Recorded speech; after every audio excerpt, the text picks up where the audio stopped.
Fala pessoal, sejam muito bem-vindos a mais um vídeo do meu canal. Eu sou o Rafael, sou contador de histórias.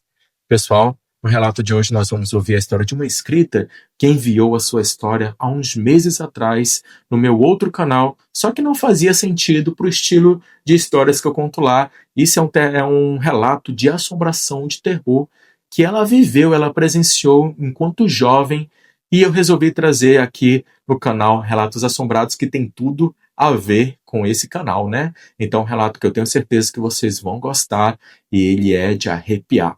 Então, os mesmos recados de sempre, curte, comenta e compartilha. E se você gosta desse tipo de conteúdo, história de assombração, histórias de terror, aproveita e já se inscreve aqui no meu canal, tá bom? Então é isso, sem mais enrolações, vamos lá ouvir mais um relato. Eu tinha uns 7 anos quando isso começou e até hoje, quase 20 anos depois, ainda sinto um arrepio só de lembrar da estrada de terra que levava até a casa dos meus avós. Ficava lá no interior, longe da cidade, cercada de mato alto, um curral velho e uma plantação de mandioca que meu avô cuidava sozinho. Todo fim de ano minha mãe me levava para passar as férias por lá e no começo eu adorava. Era liberdade total, eu corria descalça, subia em árvore, tomava banho de mangueira, dormia cedo, cansada de tanto brincar. A casa era antiga, desses de porão baixo e telhado de telha colonial, com um corredor comprido que ligava a todos os quartos. Na varanda dos fundos, meu avô tinha armado uma rede onde cochilava quase toda a tarde e onde muitas vezes acabava dormindo a noite inteira quando o calor apertava demais para dormir dentro de casa. Minha avó dizia que a casa tinha mais de 70 anos e que meu avô tinha comprado o terreno ainda jovem, num tempo difícil, como ela sempre falava, com uma cara estranha, sem nunca explicar o que era esse tempo difícil. Eu nunca nunca dei muita bola para isso na época, porque para mim, né, meu avô era um velhinho quieto, de poucas palavras, que fumava cachimbo na varanda e sabia assobiar para chamar os cachorros. Mas tinha uma coisa que eu reparava: mesmo criança, ele nunca gostava que ninguém mexesse no guarda-roupa do quarto do fundo. Um móvel enorme de madeira escura que rangia toda vez que a porta abria. Uma vez brincando de esconde-esconde, eu me enfiei lá dentro e ele me tirou lá quase gritando, coisa que eu nunca tinha visto ele fazer. Depois pediu desculpa, disse que era coisa velha, frágil, mas o jeito como segurou meu braço com a mão tremendo ficou entalado na minha memória. Foi justamente naquele quarto, o do fundo, perto da despensa, que eu passei a dormir naquelas férias, né? Cama de ferro, o tal guarda-roupa, uma janela pequena que dava para o quintal dos fundos onde ficava o poço. Na primeira noite, eu não notei nada de diferente, estava cansada da viagem, dormi rápido, mas na segunda noite acordei no meio da madrugada com uma sensação estranha. A certeza de que tinha alguém no quarto comigo. Não tinha barulho nenhum, só aquela sensação pesada, como se o ar estivesse ficado mais grosso. Fiquei parada com os olhos fechados, com medo de abrir, quando criei coragem e espiei bem devagar, só um olho. O guarda-roupa estava com a porta entreaberta, eu tinha certeza de ter fechado antes de dormir, e entre a fresta achei que vi um pedaço de escuridão, mais escuro que o resto do quarto, uma sombra parada do tamanho de uma criança pequena, não de um adulto, de uma criança. Fechei os olhos com tanta força que doeu. Quando olhei de novo, a porta do guarda-roupa estava fechada. Fiquei acordada o resto da noite agarrada no travesseiro, jurando para mim mesma que tinha sonhado. De manhã contei para minha avó, meio sem graça. Ela não riu, ficou séria, olhou para mim, olhou de relance para a porta do quarto do meu avô e disse uma frase que eu nunca mais esqueci. Você fechou o olho rápido, né, minha filha? Faz sempre assim. Perguntei o que ela queria dizer e ela só balançou a cabeça e foi fazer o café como se estivesse falando besteira. À noite, antes de eu me deitar, meu avô entrou sozinho no quarto por um instante sem dizer nada e ficou parado na frente pro guarda-roupa por alguns segundos, né, como quem cumprimenta alguém. Só depois disso ele me deixou entrar. Na hora eu achei estranho, mas não entendi. Foi só o começo de uma viagem que ia me ensinar que aquela casa guardava um segredo bem mais velho e bem mais triste do que qualquer fantasma solto. Depois daquela noite, passei a dormir com a luminária pequena acesa. Por uns 2 dias, nada aconteceu e eu comecei a relaxar. Foi numa dessas noites que eu acordei com muita sede, lá pelas 4 da manhã, e resolvi ir até a cozinha buscar água, como que mesmo com medo do corredor escuro. Fui na ponta dos pés e para chegar na cozinha eu precisava passar pela porta que dava para a varanda dos fundos, onde meu avô, naquela noite de calor, tinha decidido dormir na rede. A porta ficava entreaberta e de longe eu já enxergava o vulto da rede balançando bem de leve, com o meu avô deitado roncando baixinho. Só que tinha alguma coisa embaixo da rede, uma criança pequena, sentada de pernas cruzadas no chão de terra batida, bem debaixo do corpo do meu avô, olhando para cima na direção da cabeça dele, como se estivesse velando o sono dele. Eu congelei na porta da cozinha, com um corpo na mão, tentando entender o que estava vendo. A criança não se mexia, só ficava ali, olhando para cima, com aquela mesma escuridão, sem rosto definido que eu já tinha visto no guarda-roupa. Eu não gritei, não sei explicar porque eu não gritei, eu não conseguia, eu só sei que eu fiquei ali parada tempo demais até a criança virar a cabeça bem devagar na minha direção. Foi aí que eu corri sem nem lembrar de pegar a água e me joguei na cama tremendo com a cabeça enfiada embaixo do lençol. De manhã eu contei tudo na mesa do café, sem parar para pensar se devia ou não contar. Falei do menino sentado embaixo da rede, olhando para o meu avô dormir. Esperei que rissem de mim ou que me mandassem parar de imaginar coisas do jeito que os adultos costumam fazer. Não foi isso que aconteceu. Minha avó parou de mexer o café, meu avô, que estava com um cachimbo na boca, tirou ele devagar e ficou olhando para o prato sem dizer nada. Os dois se entreolharam por um segundo, aquele olhar rápido, cúmplice que eu já tinha visto antes. E foi minha avó quem quebrou o silêncio com uma calma que assustava mais do que qualquer grito assustador que teria me assustado. A gente sabe, filha, ela disse. A gente sempre vê esse menino também. Falou daquele jeito simples, como quem comenta sobre um vizinho chato que aparece de vez em quando. Meu avô só balançou a cabeça, confirmando sem tirar os olhos do prato, e levantou da mesa antes de terminar de comer, indo direto para a varanda, para logo para o lugar exato onde a rede ainda balançava de leve com o vento. Fiquei sentada ali com o coração acelerado, olhando para minha mãe, esperando que ela dissesse que aquilo era brincadeira, o jogo entre os avós para me assustar, mas ela também não riu, só baixou os olhos para o prato do mesmo jeito que meu avô tinha feito e ficou quieta o resto do café da manhã. Foi a primeira vez que eu entendi, com aquele arrepio gelado que só cresce com o tempo, que o que estava vendo naquela casa não era a minha imaginação, era a rotina, uma rotina antiga, silenciosa, que a família inteira já tinha aprendido a conviver, sem nunca me explicar o motivo. Nas noites seguintes eu comecei a prestar atenção em tudo com um jeito diferente, com o coração na garganta a cada sombra. Foi uma dessas noites que os passos começaram. Acordei de madrugada e ouvi passos no corredor, lentos, arrastados, como se alguém estivesse com uma perna machucada.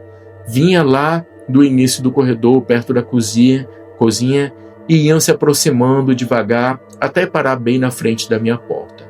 Fiquei olhando para a maçaneta, esperando que girasse. Ela não girou. Os passos ficaram parados ali por um tempo absurdo e depois voltaram na mesma cadência, sumindo em direção à varanda dos fundos, da direção da rede onde meu avô costumava dormir. Na manhã seguinte contei dos passos e vi minha avó trocar de novo aquele olhar rápido com meu avô. Ele suspirou, largou o café e falou baixinho, quase para si mesmo. Ele anda inquieto esse ano.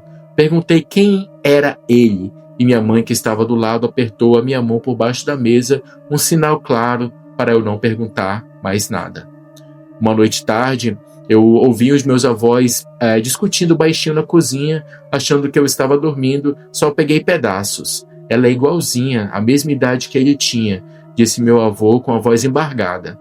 Minha avó respondeu alguma coisa que eu não entendi direito, mas terminou com: você deveria ter contado a verdade há muito tempo, antes que a casa contasse por você. Fiquei deitada sem entender nada daquilo, só sabendo que tinha alguma coisa muito maior acontecendo ali do que eu, com 7 anos, conseguiria imaginar. Continuei ajudando minha avó nas tarefas de sempre, buscar ovos, levar roupa para o varal, pegar água no poço. Foi no quintal perto do poço que aconteceu o episódio que mais me marcou. Era final da tarde, o sol já baixo, as sombras compridas, comecei a tirar as roupas do varal, quando senti de novo aquela sensação de estar sendo observada, mais forte do que antes. Virei rápido, não tinha ninguém. Voltei a tirar a roupa e foi então que eu vi, pelo canto do olho, um movimento perto do poço. A mesma figura pequena, da altura de uma criança, parada entre o poço e o pé da goiaba, na sombra mais escura da árvore. Sem rosto definido, só um corte de escuridão em formato de menino, olhando na minha direção. Fiquei paralisada, as roupas caíram da minha mão, a figura começou a se mover na minha direção, devagar, arrastada. Do mesmo jeito dos passos do corredor, do mesmo jeito da criança embaixo da rede.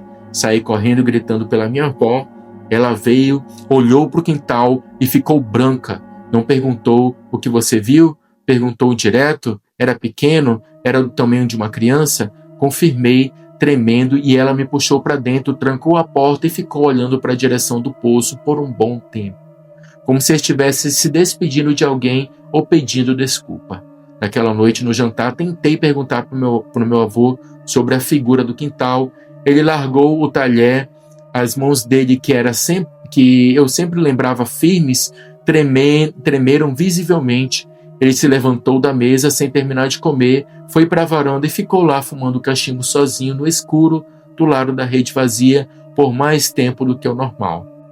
Eu perguntei para minha mãe o que tinha acontecido com ele. Ela hesitou e disse baixinho: seu avô, antes de casar com a sua avó, teve uma vida diferente, uma vida que ele nunca conta. Não quis dizer mais nada, mas emendou que quase sem querer, e teve uma perda muito grande ainda jovem, uma perda que ele nunca superou.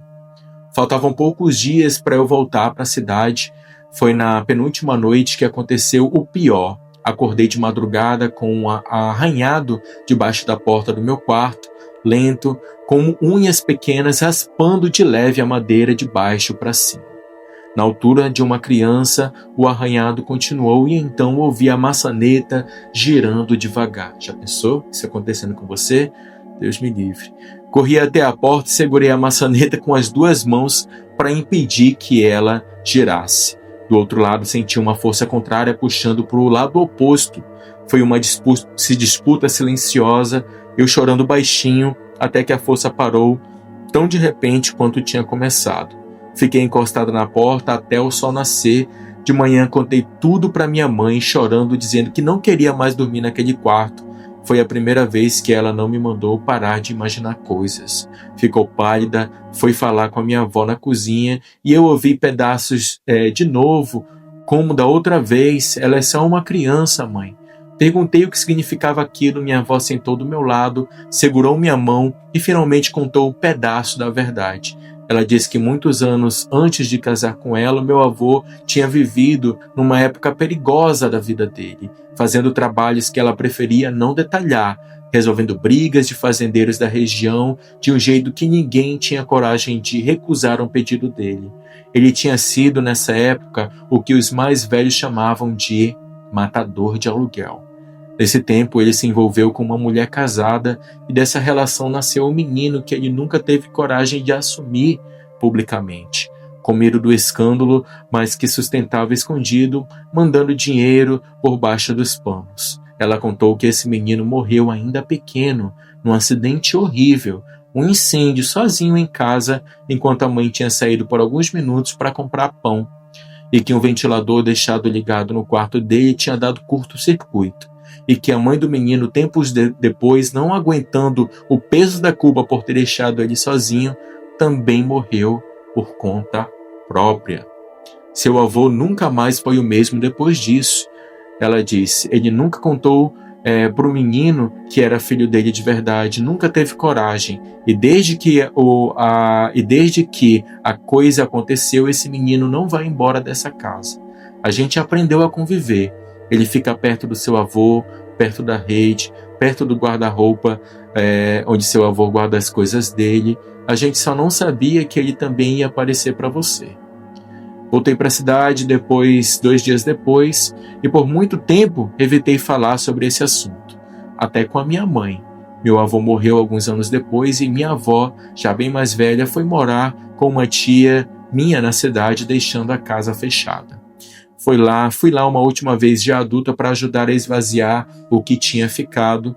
No fundo do guarda-roupa, minha tia encontrou uma caixa de lata enferrujada, recortes de jornais antigos mencionando o nome do meu avô, ligado a ajuste de contas na região, uma carteira de identidade velha e um maço de cartas de uma mulher chamada Dona Anita e de uma vizinha dela, contando com detalhes o incêndio, o ventilador, o domingo que ela saiu só para comprar pão e o desfecho que ela não conseguiu suportar viver depois. Entendi finalmente o significado de cada gesto estranho do meu avô, porque nunca deixava ninguém mexer no guarda-roupa, porque parava de frente para eles antes de me deixar dormir ali, porque o menino ficava sentado embaixo da rede dele, olhando para cima, como se ainda esperasse que o pai dele um dia finalmente o reconhecesse.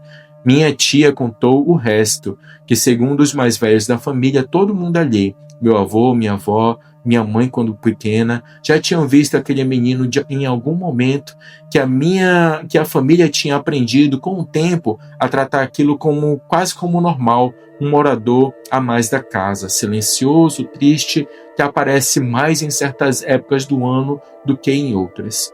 Fiquei pensando se foi culpa do meu avô, que é a amante, que a manteve aquele menino preso ali, né? Fico pensando se foi culpa do meu avô que manteve aquele menino preso ali, ano após ano, esperando um reconhecimento que nunca veio em vida. Ou se era a mãe dele ainda tentando voltar a tempo da venda, presa num loop que nem a morte apagou, ou se era outra coisa mais antiga e mais raivosa, ligada aos anos em que meu avô tirava vidas por encomenda. Uma dívida que ele nunca pagou e que a casa cobrou dele e depois de todos nós. A casa foi vendida há uns 3 anos, soube por uma prima que ainda mora perto de lá, que a família que comprou não durou nem 8 meses morando lá, mudaram-se de repente sem dar satisfação para os vizinhos e a casa ficou fechada de novo, à venda outra vez, até hoje, pelo que eu saiba. Fiquei com a caixa de lata, não consegui jogar fora, nem queimar, nem devolver para a terra. Ela está guardada até hoje no armário do meu apartamento, longe daquela casa, longe daquele quarto, longe daquela rede. Porque de vez em quando, mesmo aqui, tão longe do interior, eu ainda acordo de madrugada com aquela sensação antiga, a mesma de que eu tinha 7 anos, a certeza de que tem alguém, ou alguma coisa pequena, do tamanho de uma criança, sentado bem perto da minha cama, só observando, esperando que eu abra os olhos. E eu ainda não tive coragem de abrir rápido. Fim. Nossa, pessoal, que relato, hein? Até me arrepiei. E aí, pessoal, o que vocês acharam dessa história? Deixe aqui nos comentários a opinião de vocês. E se você quiser fazer igual essa inscrita que enviou esse seu relato, pode mandar para o e-mail que eu vou deixar aqui na descrição. Envie o seu relato falando que é uma história de terror, uma história de assombração, que eu vou ter o maior prazer de trazer a sua história aqui. Então é isso, pessoal. Muito obrigado pela companhia de vocês. Fique com Deus e até o próximo vídeo, se Deus quiser. Grande abraço e tchau.